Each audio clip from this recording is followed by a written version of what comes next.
What's up? What's up? Let's go. Another double touch. Welcome, everyone. Let's jump right into it. And we're going to jump right into the first topic, which is are people throwing the MJ comparison too lightly? It's like the way they describe as the title says, the little mustache man. Mustache man. All right, let's see. Everyone is that.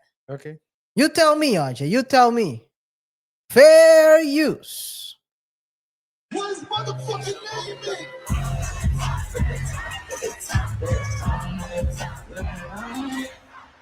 I'm in my 30s now, right? So I ain't never really gone to the whole NBA YoungBoy wave. But I gotta call shit for what it is. This nigga the new Michael Jackson. Do y'all see the shit going on at these concerts? Like, it's to the point where I'm going to the concert. I gotta see this shit with my own two eyes. He got these YNs in the crowd about to lose their mind. Do y'all see how turned these little niggas is? Motherfuckers should be scared. He got KaiR in that bitch crying like a little bitch. Your music making grown men cry at a concert. You are Michael Jackson status. Then he got niggas in that bitch catching the Holy Ghost. Offset touch it. I need to see every cell phone light. This nigga is praising the Lord in that bitch. NBA YoungBoy being the Lord, that is. Ain't no motherfucking way. No. Listen, man, I gotta give respect where respect due. This nigga is the greatest artist of Gen Z. The greatest artist of this era. No radio play, blackball, never mattered. Highest viewed person on YouTube, streams through the roof. He don't even come on the radio ever. He don't be on no award shows. He don't do no podcasts. He don't be with none of that shit. All this nigga done did is went to jail and put out music and been on house arrest and fucked a bunch of bitches and had a bunch of kids. And he is the YN Messiah. Salute the NBA YoungBoy. I have to give it. I'll say this. I'll kick this off. I have to give it the first part. I would say MJ is a big stretch. I mean, people are comparing. You know how I feel about comparing Chris Brown to MJ. Chris Brown, Usher. Let alone we start calling NBA YoungBoy a comparison to MJ. But I'll give it to him that he's probably one of the best artists, most accomplished artists in this generation, because like you said, the guy doesn't get airplay. He's basically been blackballed, and he still can fill up stadiums. He still can get gazillion streams. But to say the sacred name of MJ in the same sentence, I don't know. RJ. Yeah, so I don't know how big he is. I did see the video of the YNs wilding. There's multiple videos, multiple shows. So these guys are out there. I won't go to a show. I don't want to get poked up. But I guess it's like it's the question is, how are you comparing? Are you comparing reach? Are you comparing influence? Are you comparing so the evolution, the role that someone's playing in the evolution? Michael Jackson had, I mean, he's like 4 artists in one. Yeah, 4 artists in one. Four legendary careers. Yeah, so you had Little Michael, you had Black Michael with the afro. That's the Black Michael with the afro with his brothers. Trying to see where you're going. You had Michael with Thriller. Starting with the and then after that you had the 90s Michael. You Rock My World, you know you did. That was, I think, the 20s as well. None of wanna tell about us. Yeah. But the 2000 as well. He had in Rush Hour 2, I believe, he had You Rock My World. Was that 2002? Yeah, I think so. Rush Hour 2. That's Hour crazy. 2. Yeah. That's crazy. But that's why I said 4 careers. Yeah. So 4 legendary careers. Yeah. When he dropped that Thriller, some lost. Kids these days knows. I saw the other day a white kid was singing Thriller. Yeah, I was really surprised. I mean, usually he was like 7. Oh wow, white kid. I was like, hey yo, what the heck? Was he with his parents? Yeah, he was with his parents. He was singing. He was with a grown up. Was he with his parents? Yeah, I think think it was with his mom. But I was very surprised that the kid knew that song. That means that the parents are fans as well. But the kid knew the song. I think it was one of the Thriller songs. Can't recall which one. But So yeah, let's say let's hope the parents are fans of at least playing the yeah. songs. So let's hope that they're fans of the music and not the alleged lifestyle. Come on. He was a clean guy. FBI didn't find nothing. I know, But that's the not. But FBI yeah, didn't but there's still. the FBI gave Diddy 50 months. You with the years. I think you want him to get 50 years. Maybe he should get no, but 50, they got Diddy for 50 years on prostitution. You see that? Yeah, months on prostitution. You think they will let Lil Michael walk if he was poking little children? Yeah. Come on, man. Guys, let's be honest. They did him dirty. They did him dirty. They did him dirty. At the end of the day, that's the thing that sticks to him, right? Yeah. And he was such a kind-hearted guy. Yeah. But yeah, maybe too much. You know, you gotta be sometimes. There's some people you don't cross. Yeah. We know about all that. Someone knows about that. Kazakhstanians are they strong with the hand. The Kazakhstanians are. Hey man. Let's continue. Guys, let us know in the comments. Do you think that NBA YoungBoy is the new MJ? I have to give it to him. He's probably one of the best artists in this generation. But to call him the new MJ, I would say it's a bridge too far because the influence is not as wide range. He's maybe the YN king. That's crazy, but he's not I mean, Michael Jackson was ruler of the world at some time. Yeah, everyone was crying. They would see the shadow of this little boy, and they will cry. Different things, different days. Anyway, guys, let us know in the comments. Let's go to the next one, man. And you know, RJ. So he's more of a Bowery king, like in John Wick. Come on, man. That's what he is. Come on, man. Let's go to the next one. Let's go to the next one. Gutter slumps. The gutter king. Yo, this is crazy. Gutter king. Hey, you also have crazy trends, right? Have you heard about the Teague time? No, is that Jeff Teague, I guess, right? Shout out to Jeff Teague. I didn't know about this until I came across this on the internet. Let's take a look. Fair use. It's Teague time, and how did it start? Hey, there's a weird trend going on 2K with you right now, bro. What's the deal? It's crazy, but this trend is taking over the internet. Got a Teague jersey with no draws on. But where did it all begin? It started with my nephew. Jeff Teague's nephew's a streamer, so he, Jeff, and the rest of Jeff's podcast was streaming NBA 2K. And somebody in the chat was like, I got a Teague jersey with no draws on. I got on the Teague jersey, no draws. Yup, somebody created a player who seems to be in nothing but a Jeff Teague jersey and some Timbs. Soon after, Teague's podcast added super chats to the live stream, and Jeff was getting trolled by everyone. Like, who started that, bro? Y'all gotta stop this shit. And it seemed like the more he reacted, the more custom players were created. Then it went from 2K to people doing it in real life. And just like that, the trend Teague time was born. Oh, we're all going Teague time. No draws, baby. No draws. One dude posted this and said 20K likes and I'll wear no draws.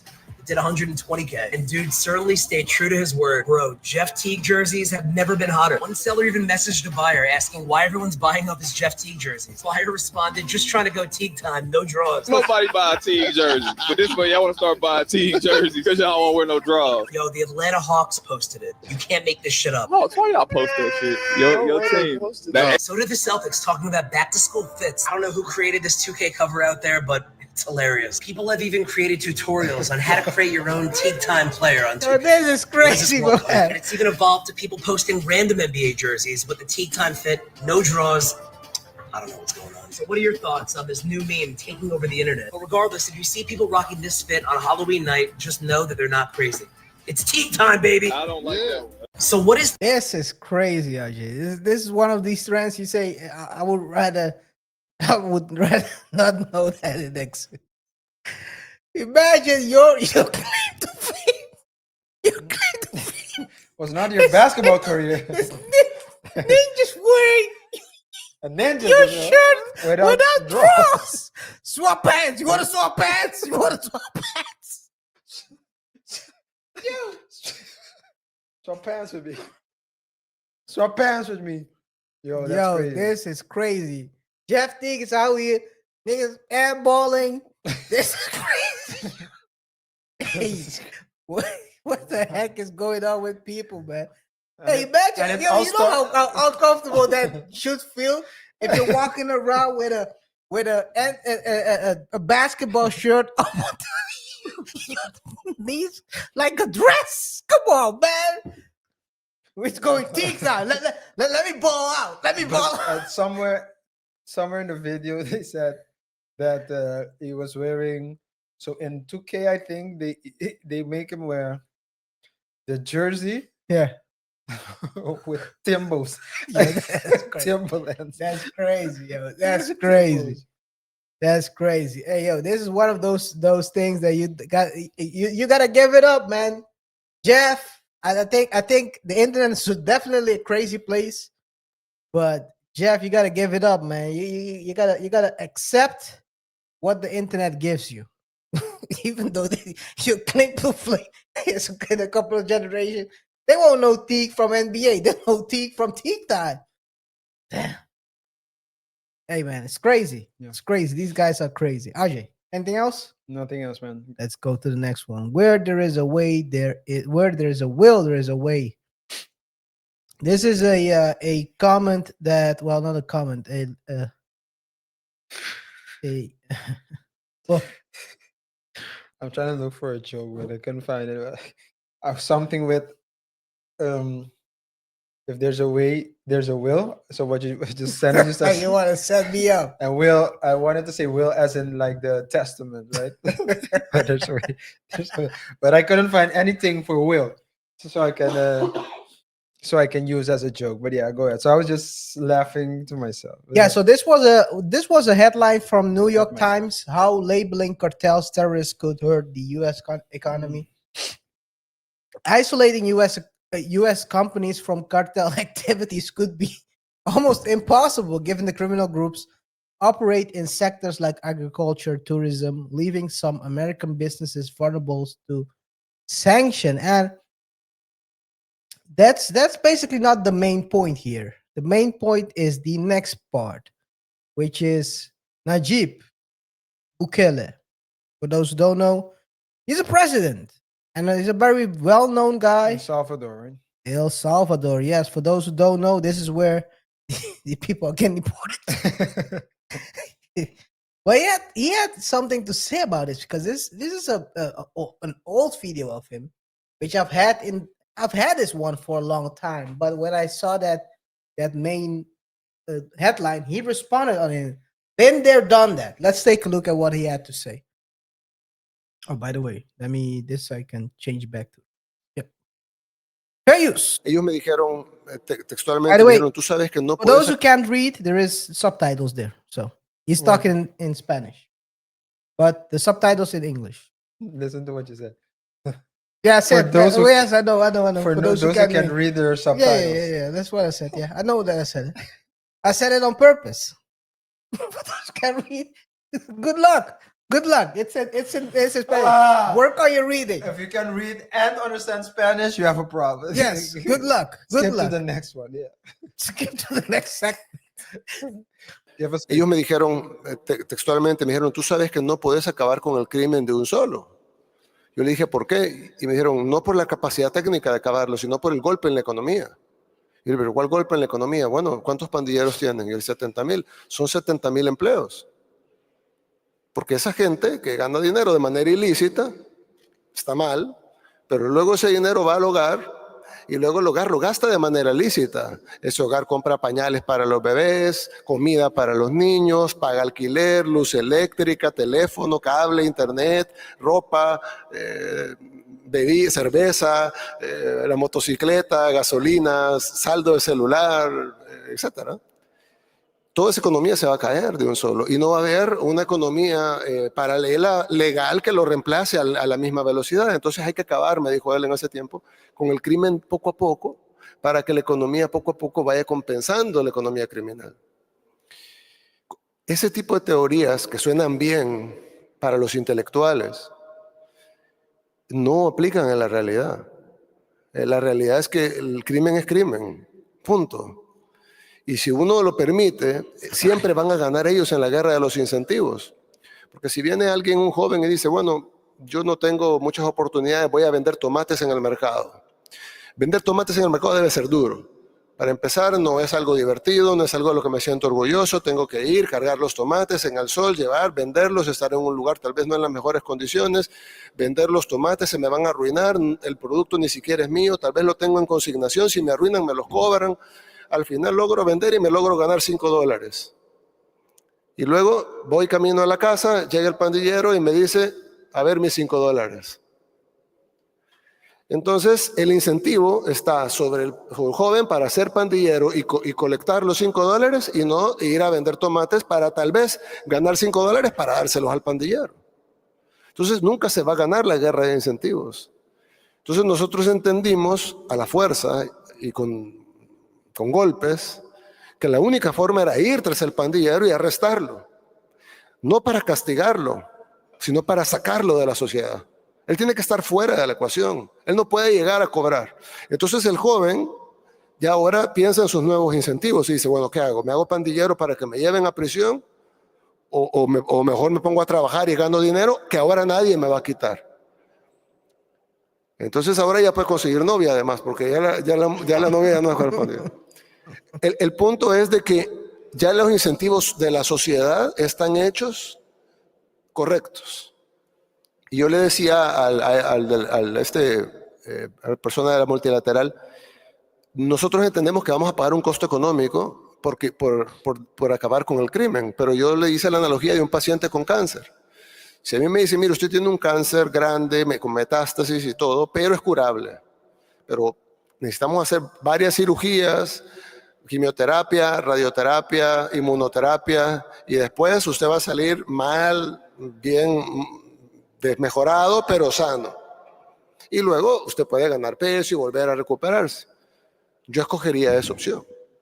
Yo me someto a la cirugía, me someto a la quimioterapia, me someto a la radioterapia, me someto a la inmunoterapia, quedo mal, pero me recupero. A diferencia de decir, no, yo me voy a quedar así, yo me siento bien, no me siento tan mal, pero bueno, luego el cáncer me va a terminar llevando. Entonces nosotros aceptamos pagar el costo económico y nosotros calculábamos, no en la parte financiera, sino desde el gabinete de seguridad, que íbamos a tener un costo de un 10% del PIB. ¿Sí? Iba a caer nuestro PIB 10% para acabar con la delincuencia. Nuestro PIB no cayó 10%, subió 3.5%. 3.5. So instead of dropping 10%, which was predicted, it grew by 3.5. Yeah. And I think if it's safe, you get tourism. If it's safe, people start spending more because it's like you have trust in the economy. Yep. I work hard, I get my money, it's a different kind of mentality. More people will work legitimately because they only they'll lock up. They'll give you 30 for stealing 2 cents. Yeah. Incentives. That's what he's talking about. Yeah. Which is I think it's good. With things like this, you always have to watch out because usually dictatorships start a certain way, and then the question is, when will it stop? But I also think, and this is a bit controversial what I'm about to say right now, but I do think that this is if you're just observing something objectively, right? I think just like human beings, we get sick and get better again, and usually when we get better, we get stronger, especially in the beginning, or at least when we're younger, because then we build the resistance against the virus or the bacteria. Or you take a jab. Or you take a jab. Anyway, continue. And I think it happens with countries as well. And I think Yes. if you look at countries' history, especially countries that have existed for a long time, civil war, civil unrest, coup d'etat, all part of the game. Wars, it's you have crashes and then it becomes better. Mhm. And so, to a certain extent, I think the dictatorship is this is not a dictatorship. At least that's what they're saying, but it can turn into one. Yeah. And usually it's a slippery slope. But you can't. I think the people are happy with what he did. I think the locals are happy because there's peace and everyone's safe. Yeah, it is. It is. And his point of view is always, and this is a lawyer talking, so it's a bit double. It's a bit double what I'm about to say, but it's on the one hand, as an attorney, you need rules. You have at least we as attorneys we have to. Well, I'm speaking for myself. As an attorney, I operate within the legal framework, within the legal rules, and just like any other attorney, right? And with no punishment without a rule, and so on and so forth. So there are different principles, different rules. But at the same time, KR, we have to take into account that at least you cannot deny the positive impact that his approach has. Yes. has and it's a proven approach, and there's peace.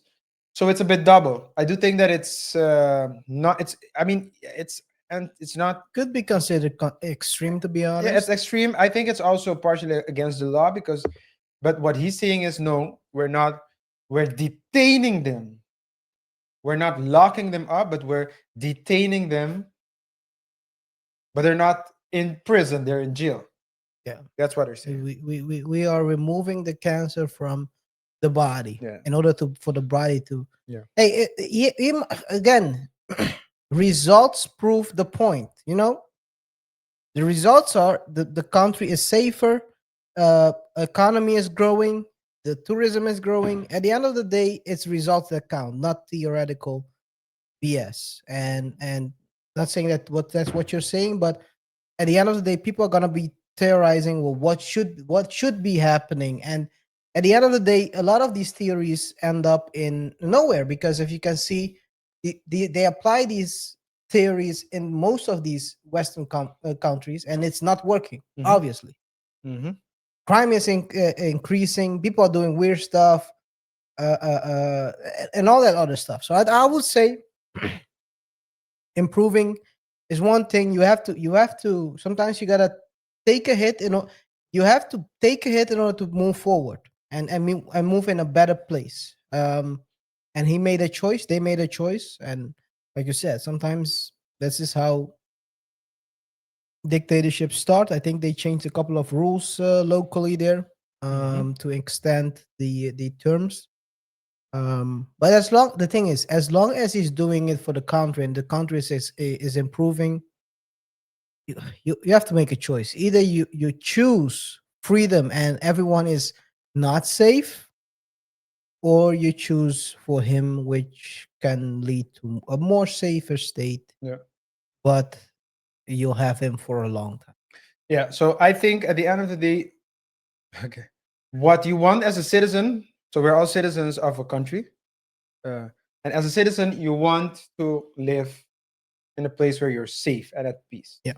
And can thrive financially with opportunities to grow and to develop. So that's what we want, right? And so the political structure is something else. It's how do you run the country? Yeah.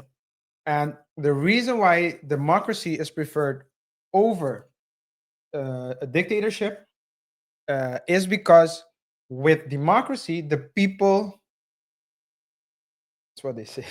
They believe that. But at least they have Who are they fooling? Who are they fooling? But they can choose who the puppet will be, and so on and so forth. They think they can choose. But in a dictatorship, one person decides, and in this situation is going well, right? Yeah. But if this person tomorrow decides that he will do something else, that's the risk.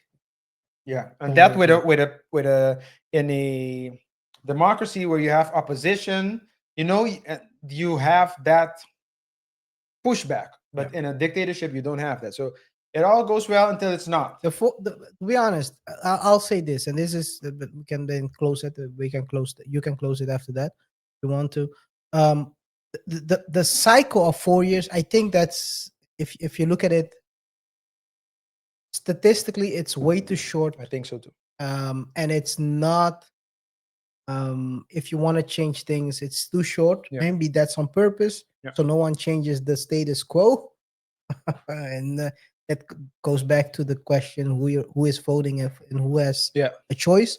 But the 4 years, if you want to have some changes, 4 years is way too short to make drastic changes. To make, let's say, if you want to move the country forward towards something, you can make a project.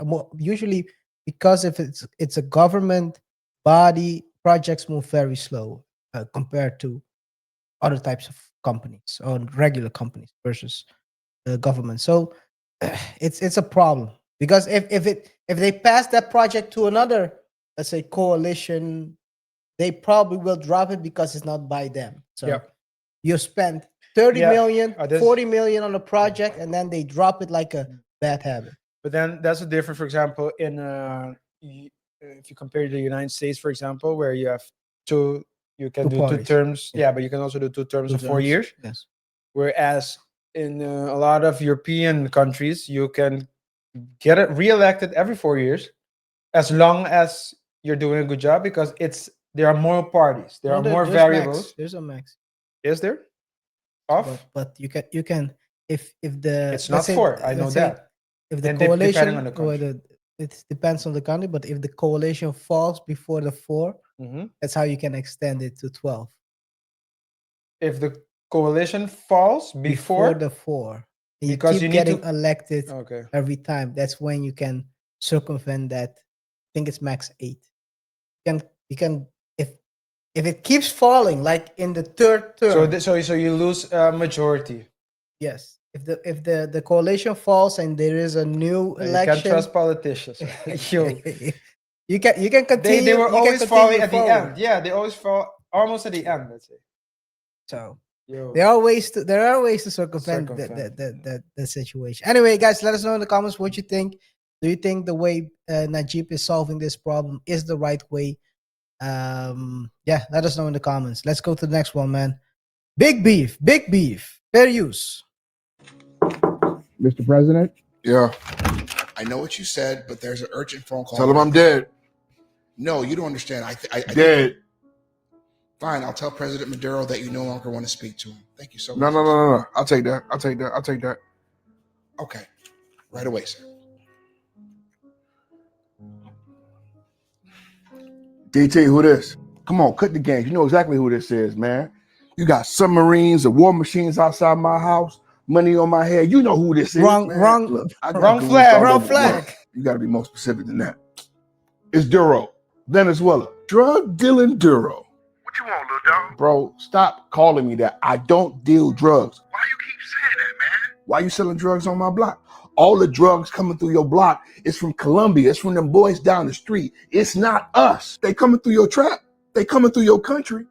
If you ain't selling, you damn sure to connect. Either way, I can't let that go down. You understand? Democracy and all that. Yes, it's coming through, but it's not us. Man, I can't tell. DT, you know all the drugs coming through here. It's coming from them boys down the street. Why you more mad at us than you mad at them? Because Colombia ain't got no oil, my brother. I knew it.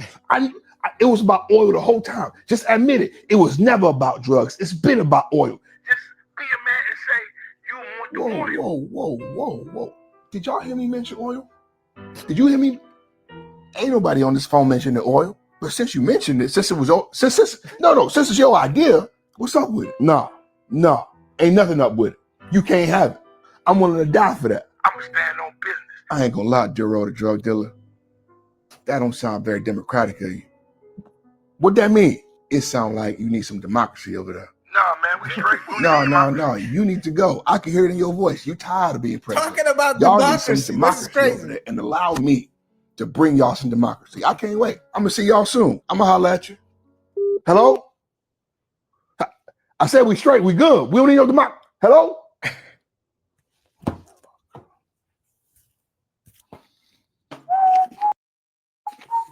Yeah, Duro's time might be counted. Because I don't know if you heard the story of the opposition leader getting the Nobel Peace Prize. The Obama, the Venezuelan Obama? No, Machado, I think her name is. Yeah? Yeah, she got it. That's the start, man. This is, I think they did it with Myanmar as well, right? The female who got, she was arrested. She was arrested, and then she got the Nobel Peace Prize, became the president, and then it all went south. It all went south. Let me see. Well, she needs to watch out for her life. Just in, Maria Corina Machado, Venezuelan opposition leader, wins the 2025 Nobel Peace Prize. Yeah, it's a couple of months ago. What happened to the Venezuela? You remember the Obama? Yeah, the one? Obama The guy, the train with the fishes. Is he gone? Is he gone? I have no idea where. What's his name again? I can't recall. Guaido. Guaido. What's he doing these days? He's probably in America. Yeah, he Right, looks at least like he's still born. In Wikipedia, they don't have. Yeah, there Looks is like no, a there is no agent, end date. doesn't he? There is no end date. So Look. he's still around. He's still around. Yeah. Where is he now? I think he probably fled the country, if I would have to guess. Guys, let us know in the comments what you think. Where is Guaido now, the former opposition leader of the Venezuelan, let's say the Venezuelan country? Yeah. Where is he now? Can you find anything? They don't say anything about it. They don't say anything. Anyway, The last thing I see is that he has there's a warrant out for him. a warrant. Yeah. He's definitely not in that country anymore. He's definitely in the US. I did what you want me to do. Now give me out of here. You guys tried. You tried your best. Maybe ask ChatGPT where Look he at is. this. Juan Guaido, former acting president of Venezuela. Where are we? Acting? He never was, but Because they recognized they him. recognized it. Yeah. Okay. Want to say something about Kazakhstan, but I won't. He's in Colombia. He was in Colombia in 2023. Okay. I guess he's one of the players of the past. This is like he's in retirement. Yeah. This is like Odell Beckham Jr. right now. His knee is injured, can't do anything anymore. We'll put a new wide receiver in. Yeah. Anyway, guys, good luck to Duro, drug dealing Duro, and just hope that they don't bring democracy, because with democracy also come, let's say, trials. Anyway, next up, let's go. Lust can cost. No, it's wrong one. Crazy is an understatement. Go to the next one. Fair use. Unmute. Would be handy. Fair use. I to be honest with you, sir, I thought this was just going to be thrown out. We had a date, one date, and nothing else after that. And now I'm being sued for $10,000. I don't see how this is going to go any further. I think it's a waste of your time. Imagine going on in that letter, he lied. And then that's what brought forth the perjury. It was never perjury in the beginning. It was perjury after his response. Well, you can't say, listen, he has the right to put whatever is in the answer. I'm not saying he can't, but you can't add another count because you don't like or you disagree with what is in his answer. If he responds and his response is a lie, it's perjury, then my documents will prove that he lied in his response. No. It's his version. First of all, do you understand what perjury is? Yes, I understand perjury is a lie. I know what perjury means. Perjury is a statement, a false statement made under oath. So exactly, and I got documents that prove he was lying. You don't understand. It's a false statement made under oath. Under oath. That stated When did he testify to something that he lied about? It's under statement made. Look at his face. Look at his face. Yeah. Bottom line is, you said it's a criminal offense, so I will send it to circuit court. Are we done here? No, you don't understand, ma'am. You don't understand. Are we done here? Are we done here? Perjury is perjury is a false I know exactly what perjury means. I know what perjury means. Are we done no, here? You don't. Is it a criminal offense or not? What statement? I don't see anything in the complaint that says he made some false statement under oath. Because you don't know what happened. You're on the outside looking in. But I can also transfer the venue to circuit. Yes, that's what I thought, because there were other cases that should have been transferred somewhere else. So that's okay. Ma'am, what about his costs associated with appearing because you filed it in the wrong court? I need to see because I was not aware, since you said perjury was not on there, I was not aware that a criminal offense for intentional infliction of emotional distress was considered a criminal offense there, that it had to be. I didn't say that. That is not what I said. Yes, that is not what I said. I said that. No, I didn't. Yes, said you that. did. You stated I said that. You stated. I said. I to be honest with you, sir. So this is it loops. So You I watched talk to the a- I watched the full version. You can't first. So She is cuckoo for you Cocoa can't Puffs. talk to a judge like that, first and foremost. And if this was in person, if the year was in person, Thrown her. Dude, contempt. if he would do that, Hold her in contempt. if he would do that, he would have went No, but I mean, in jail. you're not going to. Are we done here? Oh, we done. The only thing that she didn't say was, so what we're not gonna do. That's the only thing she didn't This say. is crazy. But this is a crazy. I watched the full thing. It's like 10 minutes, by the Yeah. way. But he dodged the bullet though. He dodged the bullet, but at the end, he didn't file the proper forms to, or at least the proper filings to throw the case out. So he had to go. He had to go to the other court as well. Yeah. But it's crazy. It's crazy. Sometimes you go on the market and run up the crazies. Yeah. Yeah.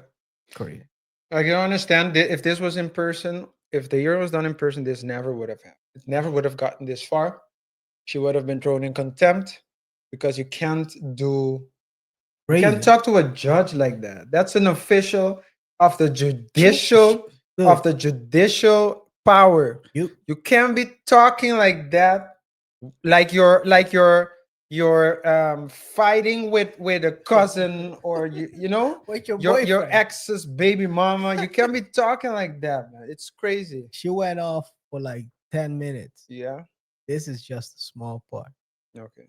Are we done yet? She was. Are we finished or are we done? She said like 4, 5, 6 times. I was like, yo, this is crazy. Yeah. But Hey guys, before we proceed, remember to rate the show by pressing the like button, follow us on our socials. Don't forget to subscribe to the channel, hit the notification icon, and sign up to our newsletter. Link is in the description box below.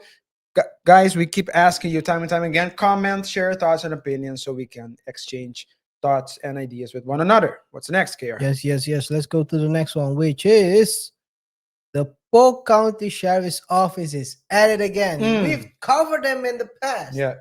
The drip. Yeah, I got their drip. I got the drip. Well, he's back. He's on a roll. Because they caught up with this guy right here. Fair use. Oh, wait a second. Let me. Life you just can't believe. So you order up a prostitute, right? This prostitute lives with his mother, by the way. He's got a massive criminal history, a 21-year criminal history with 31 criminal charges. So you order up a prostitute, and that's what you think you're getting. Now, when you look at that, you go, wow, that's pretty rough, but, any port in a storm. And then the next morning when you wake up, Look at the black guy. You find out this is who it really is. God damn it, man. Yeah.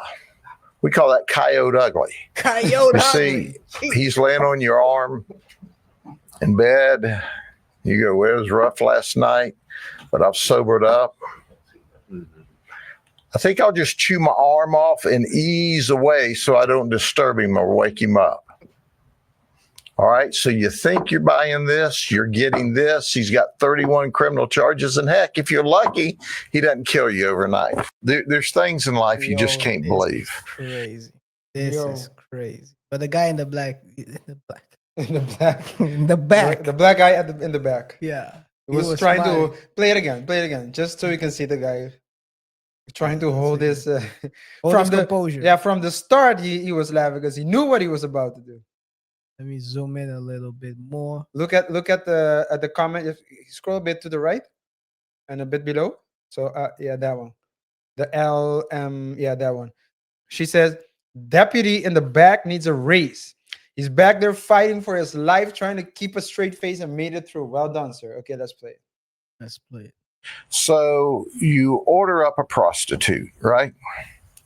This prostitute lives with his mother, by the way. He's got a massive criminal history, a 21-year criminal history with 31 criminal charges. So you order up a prostitute, and that's what you think you're getting. Starts right here. When you look at that, you go, wow, that's pretty rough, but, any port in a storm. And then the next morning when you wake up, you find out this is who it really is. the other should drop. Yeah. We call that coyote ugly. You see, he's laying on your arm in bed. You go, well, it was rough last night, but I've sobered up. I think I'll just chew my arm off and ease away so I don't disturb him or wake him up. All right, so you think you're buying this, you're getting this. He's got 31 criminal charges, and heck, if you're lucky, he doesn't kill you overnight. Crazy, guys, crazy. Be safe out there. You will. Yeah. Okay, that's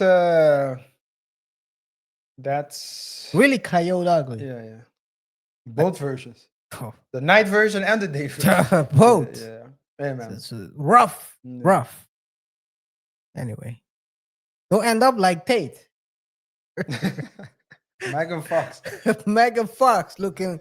That's far from Megan Fox. Yeah. Hey, I guess people prefer it. Otherwise, he wouldn't have that career. A long-lasting career. Let's go to the next one, man. Rory Sutherland's invention of the reverse benchmark. Let's take a look at it. Fair use.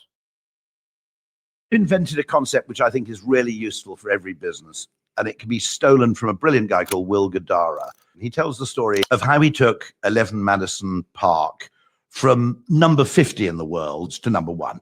He does the opposite of what most people would have done. And he takes a cross-section of his staff from the kitchen, from the front of house, etc., to dine at the number 1 restaurant in the world.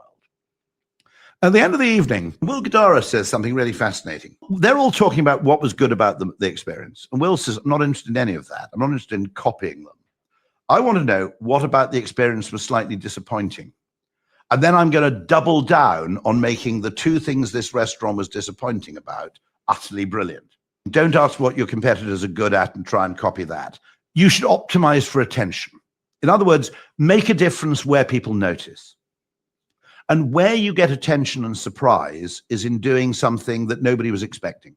I've invented a concept which I think is really useful for every business. It's a very interesting concept. I think it's applicable, actionable, and that's a way also to differentiate yourself from your own competitors. Just do the things they do not so good better. Yeah. Of course, you got to do the other things as well good, right? But that's makes sense. That's the thing. Makes sense. Yeah, and with business, that's the thing as well, KaiR. I mean, there are a lot of strategies. Some people will tell you, focus on what you're good at, because that's your branding. So if you make good food and your customer service is bad, just make sure that your food is good and people will keep coming. Or the other way around, right? If your customer service is good, the food doesn't have to be that well, and But yeah, if we're trying to, and I think that's what a business should do, continuously improve. Yeah. Then you have to work on your weaknesses as well. Yeah, and at least to neutralize it, because what happens here is that once your chef leaves, in this example, and you don't have a chef cook anymore to prepare the great food, then all people will say is people won't tolerate, the customers won't tolerate the bad customer service because it's not worth it. Yeah. So yeah, it's a very interesting concept. Yeah. Yes. Yes. I mean, you always have to improve as a company, and having that. I mean, even if you're starting, you want to compete. I mean, this is a perfect framework to work from. Mm-hmm. Because if you don't know where to start, you can start here. Here, yeah. Just start there. Their soup is not good. You start focusing on the soup, because there are maybe people that are looking for that better soup, that the great soup, or the what you say, the customer service. They don't they speak to you not with your last name, Mister, blah blah blah, or they don't even mention your last name. They don't know who you are. That personal. Yeah.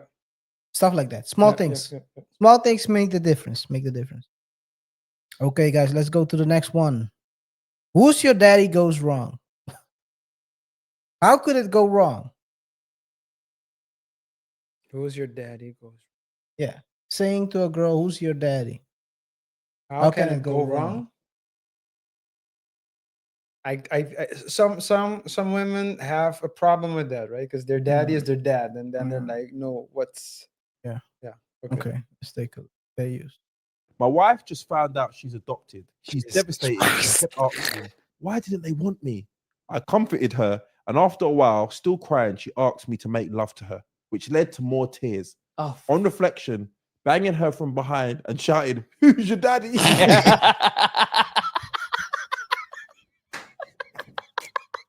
Wasn't that insensitive? That is a little Wasn't that sensitive. heavy? But that's something I'd say and then go, oh, we don't know because you're Yeah, obviously but then it's adopted. awkward now. Now I'm going to be in silence. I know, but then I'll say after, like, I know I said who's your daddy, but I said it in the bedroom sense, not in terms of your maternal. In terms of who is the daddy. You know, I want you to reply, you are. And then but then it just gets weird.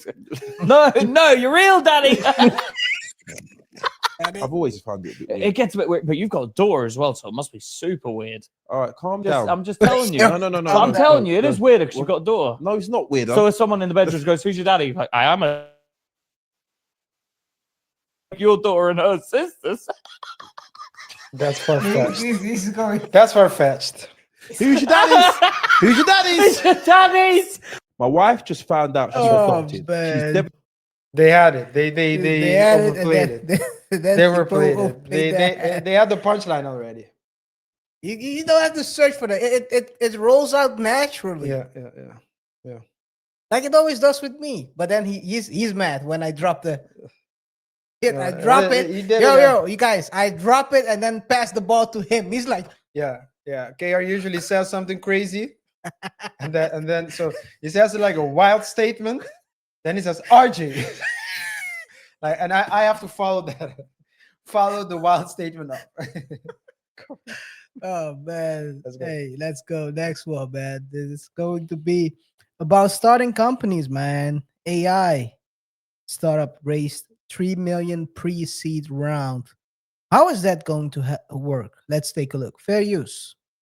Deck of a startup that just raised $3 million out of the gate, $3 million pre-seed round. We participated, big check, and I'm gonna tell you what was in their deck. They'll be in stealth for the next 6 months, so I can't talk about them, but I will say they are consumer AI. So the first slide is just a title slide. The next slide is the team. I love their team slide. They're really talking about the experience of the 3 founders, but also like why they're personally called to solve this problem. And that really comes through. Then they're giving the problem statement and they're very visually showing screenshots of all of the mayhem that is current life for people and really throwing some data around the problem. And then they're showing what's the dynamic cost of that problem. Like when people are having this problem, what does it create for them? What's the stress? What's the feeling? That's slide 3. Slide 4 is how they are going to flip the model on this with their product and their technology, and how they're really a step up from the 1.0 solutions that we saw 10 years ago. And then they're going to show us a little bit of a mock-up of the product and show how they are going to solve this from a technology standpoint. Next slide is looking at 4 key features of the product and 4 like mock-up screens so that you can really get a sense of what's it going to feel like and look like as a consumer, and then show how it exists into your existing workflows. So how are they going to partner with the rest of your kind of app ecosystem, which is really critical for this product experience. The next is really their vision. So how to be the hub for your whole kind of consumer life. And by consumer, I just mean your life outside of work, and the way that they can really be the centralized space for that. And then the last slide is what their raise is. So how much they're raising, and their goal is product market fit. They break down the progress they're going to make, why the raise is what it is, and then the use of proceeds. And the last slide is really just driving home like what they're going to accomplish with this business. So it's a very simple deck. The appendix is actually pretty interesting. So the appendix has a go-to-market slide, their moats. So really the meat that's in most decks is in the appendix. And I think part of the reason is that this is a very experienced CEO, and he essentially let the investors kind of run the meeting and ask questions and then pulled up the deck and would jump to things as needed. But he was really pitching person to person and not in a very deck-centric way. But it is interesting to see that like a simple deck and a skeleton deck really works when you know how to pitch it. True. A good pitch is usually very simple. Very simple. Pitch deck is also very simple. Best way. If you cannot communicate your idea in a simple way, a way a kid can understand it, you don't understand your idea well enough. Yeah. I remember I was talking to someone who was trying to pitch me an idea. So he was trying to explain to me what he can do for our law firm, right? And he was like, yeah, we have this platform, and this platform has something integral, it's integral, and we can use various modules, and the modules we can. I was like, okay, but what does it do for me? What does it do for me? Yeah. So what it can do is you put your website, and when people come at your website, that's basically the portal. So when they click on it, and then they go to very bad. So I kept asking me, but I said, and he talks a lot. So I was like, yeah, but what is it? What is it? Then he said, I can automate the ish out of your company. I was like, okay, now we're talking. Now tell me how you can do it. You still get to the point. But at least because it's very important to communicate. So what I learned starting off as an attorney, that was even before business, right? Yeah. Before the law firm. But as an attorney, my mentor always said, if you cannot explain what the problem is about in a sentence, then you don't understand the case. If you can't say this is because and that's the same, because if you can't, that means you don't understand the problem is the same with the company. As a company, you're solving a problem. If you cannot explain what problem you're solving, it makes no sense. Yeah. If someone is standing there and trying to, and there's smart people usually can do this, right? They overwhelm you with complex words, buzzwords. The problem, I've seen it so often, is that at this point, I just look through it. I'm like, okay, you said a buzzword. Sounds great. Yeah. Where's the meat? Yeah. Where's the meat? You're just babbling right now. Yeah. Go to the meat. Show me what you're gonna do. Yeah. What I'm getting right now is I'm getting some people approaching me because of the legal background, but I think this happens to when people with projects, right? Ideas, and it's always, hey, I got this random app a couple of about 2 weeks ago.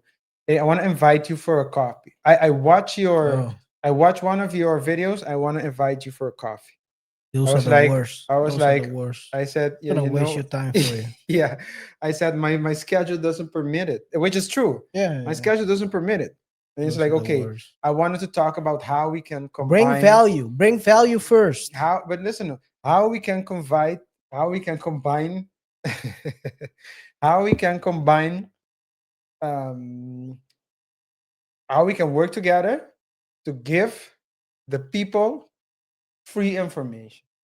I was like, you know what? I thought to myself, okay, my information. say it the way you want to say it. I want to share my information. Then I went to look. The guy was at least in the past was affiliated with politics. I was like, nah, I'm good. I'm good. Or another person with, oh, this one as well. Okay. Yeah, we know with the blockchain, there's a blockchain technology, and let's do something with sandboxes. I was, it's on a theoretical level, it's great, but I've entertained those things.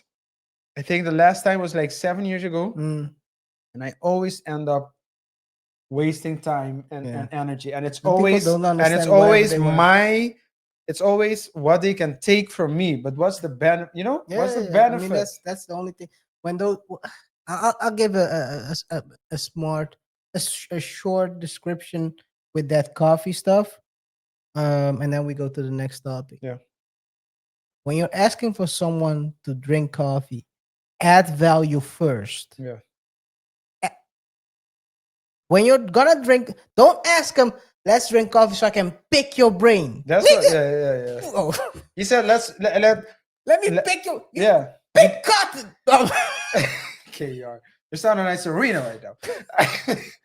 You're sounding like Serena right now. Hey. This is crazy. What are you talking about? What are you picking my brain for? Yeah, and that's the thing, right? I'm gonna waste my time. Yeah, and he didn't even say what he brought to the table. He didn't introduce himself. He just said this is no. He just introduced himself in the sense that his name. Yeah. My name is I want to invite you. Like I need you. Yeah. Like I want to invite you for coffee, so we can exchange thought. I don't even know what you can. You know what information you can give me. Try to add value before you take. That's the number one rule in life. Yeah. If you want to increase someone's value before you start taking. People always want to take first. They want to sit there and pick what brain? Yeah. F you and your picking brain. My bad. But it's irritating me. Yeah. Okay. Anyway, let's go to the next one. Can we? Jesus. I went off. My bad. The content is crazy. It's irritating. I mean, I got flashbacks with stuff like that. Let's go. Next one. 70% of the investors don't add value. 90% of investors add no value. In my assessment, 70% of investors add negative value to a company. That means they're advising a company when they haven't earned the right to advise an entrepreneur. So some of the junior people. Number one rule why I didn't want to become a consultant, but continue. Was why? Because of this. I kind of early on stage, I realized that most consultants don't know Jack. Yeah. You just pay them to what I can do myself. Yeah, well, the books usually sometimes KaiR, it's like the books you read, they read too. So you read the same books. These ninjas come ask you $1,000 an hour, and then give you an AI written course. Guys, go check out. They did that with one of Deloitte did that with a country. The country paid $440K for a report. They got go F yourself, man. Come on, man. Hey, this is crazy. Yeah. People here, when they ask me, hey, at this other firm, young people are going on boards. Can I be on a board? I say, you haven't earned the right to advise an entrepreneur. Just because you got an MBA and joined a venture firm doesn't mean you're qualified to advise an entrepreneur. Yeah. The biggest piece of it, not the only way, is have you built a large company? Have you gone through how hard it is, how uncertain it is, how traumatic it is to go through?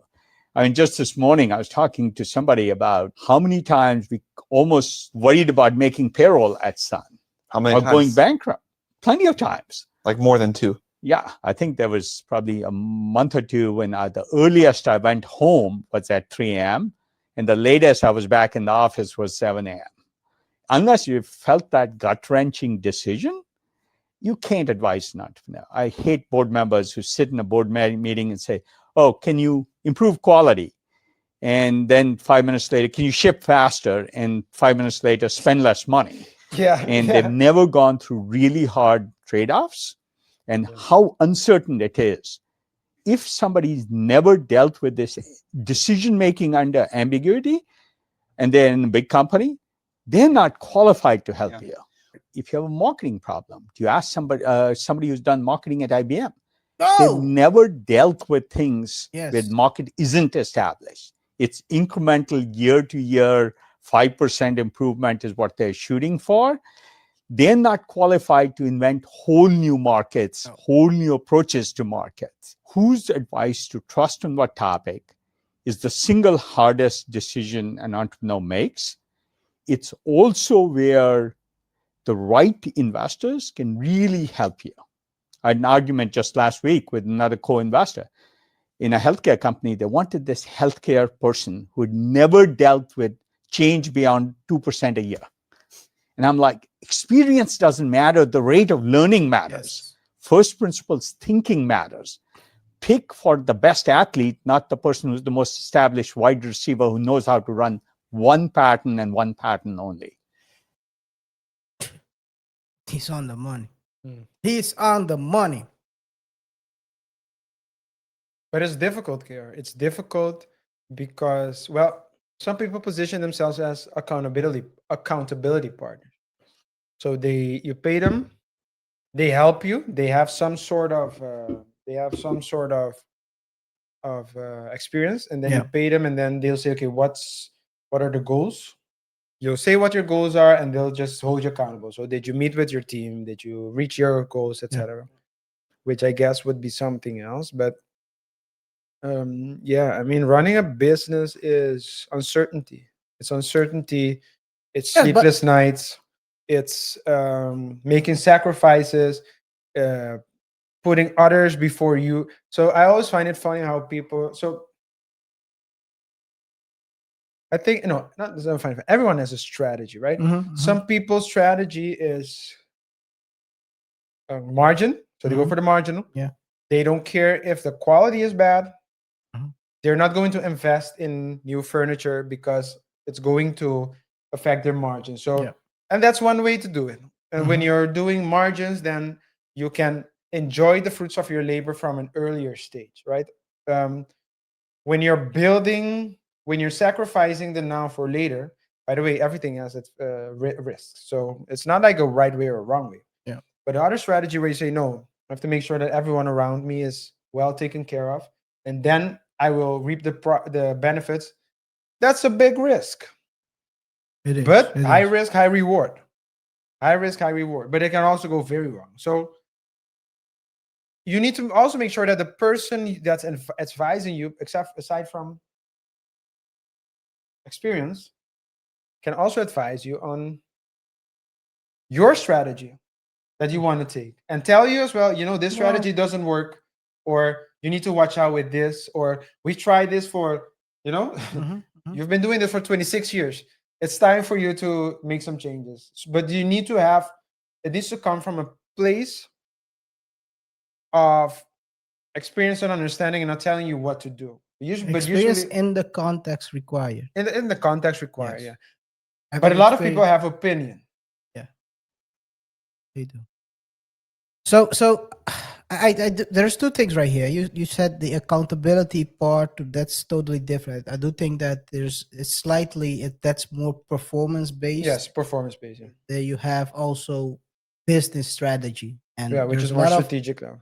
People who think that they did some MBA stuff and suddenly they know a thing or two because they know the buzzwords. Again, there goes the buzzwords. Yeah. They come around and start talking malarkey, and then you look at them like, what are you talking about? Yeah, I have also clients who, so when you're talking about family businesses, you have a first generation family member who basically bootstrap everything, or maybe didn't bootstrap and maybe had loan, but basically build a business from the ground. Majority himself. And then the kid will come with some school. Yeah. or sometimes it's the grandchild because the Mhm. kid also grew up in Grew that up in working. that environment. Yeah, but then you have someone who comes with a degree, and the mistake they make is they want to change things from day one, Yeah, you shouldn't. and you shouldn't. And it's a gradual process. You have to first earn the trust Yeah. of the owner. Everyone. It And can not be your only dad or everyone, grandfather. the everyone below you as well. They have to see They have that to respect you. They have to see, like, no, this person isn't, he's really working, he's smart, he knows what he's doing. And then you give some advice, implement small things. And as gradually, when the trust comes, you can do more. And you also have traction. Because if your father just puts you as the manager, while there are other people who are more suitable, Competent and all that stuff. But You gotta earn your stripes, man. Putting someone that never had dealt with any of the business up, it's the same with every situation. I'll take the example of, and this is a bloodier example, but when